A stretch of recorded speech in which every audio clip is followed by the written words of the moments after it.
So I was at work, and I remember looking at my phone. I could tell that the appointment should have been over, so I texted, "How's it going?" And then nothing. Maybe 15 minutes later, then I texted back, like, "How's Oliver?"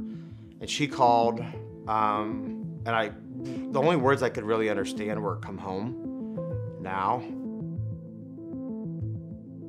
Oliver, he's our firstborn. When he was born, it was beautiful. You have 10 fingers, 10 toes, healthy newborn. When he's 3.5, he's in preschool, and they would tell us, like, "Hey, we're having some behavioral issues. Would love to talk through and come up with a game plan to really help Oliver be successful at school." They were struggling, and then we were struggling at home more and more and more. We were also trying at home just the positive parenting and the conscious parenting, and just trying everything. And I actually remember one time going to the library and picking up all of these behavioral books. What do I need to do? And I have an armful, 10 different books of figuring out your child. And I also stopped to get a bottle of wine too. And I remember I'm walking inside, and my neighbor she's like, "Hey, we're having some friends over. Do you want to come over?" And I look up, and with armload of books, and I'm like, it's gonna be a long weekend. I can't make it over there. And trying to pour through these books, like, I have to figure out, what am I doing wrong? And I remember the director of the preschool saying, "Hey, we're struggling too." And I remember pausing, and I said, do you think it's something more than behavioral?" And seeing her response, she just paused, and she closed her eyes, and it was this moment of, like, I do. My pediatrician, she said, "We're gonna put in a referral for genetics and for neurology. We're gonna really get to the bottom of this." The genetics doctor came in, and he's a packet for me, and he said, this sounds a little scary. He's like, "But your Oliver has Sanfilippo Syndrome, and you still don't know what that means as a parent. You don't." And he's explaining, and I remember, like, wanting to ask, "What does that mean for life expectancy?" And I couldn't. I just kind of, I couldn't find the words, and so he left the room again, and I flipped through the packet, and it says life expectancy, most kids don't make it till 20. And just started sobbing.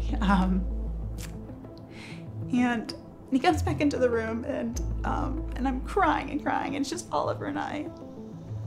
And Oliver, he's just this wonderfully effusively, like, loving kid, and he's holding my cheeks, and he's looking at the doctor, and he's like, "My mom needs a nap. My mom needs a nap." He thought I was tired and sad, and I just needed a nap. And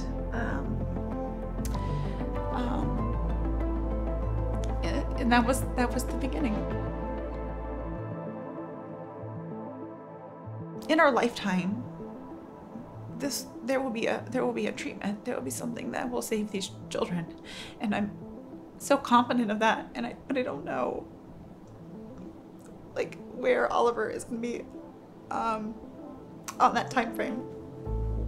He's lost a lot of his speech, and some words, but just communicating sentences.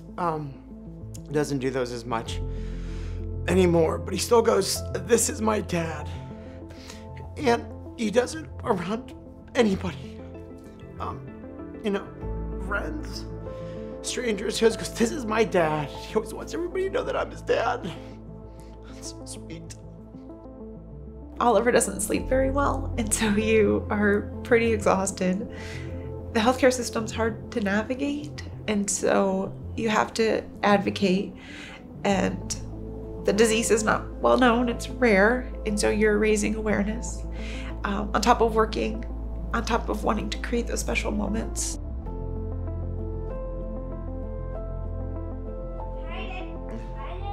Hi, bud.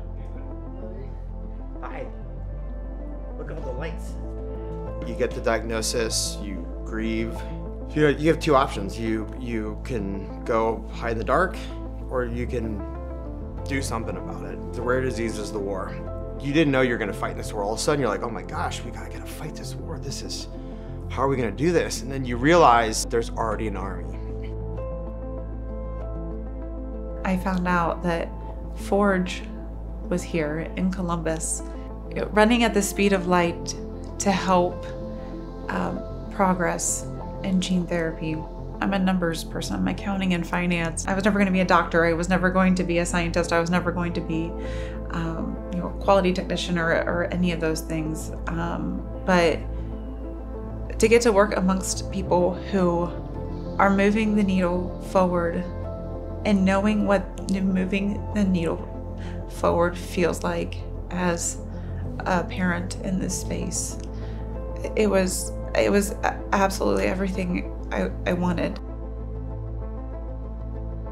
I think she found a new family, and she's gonna wow you, because she doesn't really take her foot off the gas, and she'll do anything. So watch out.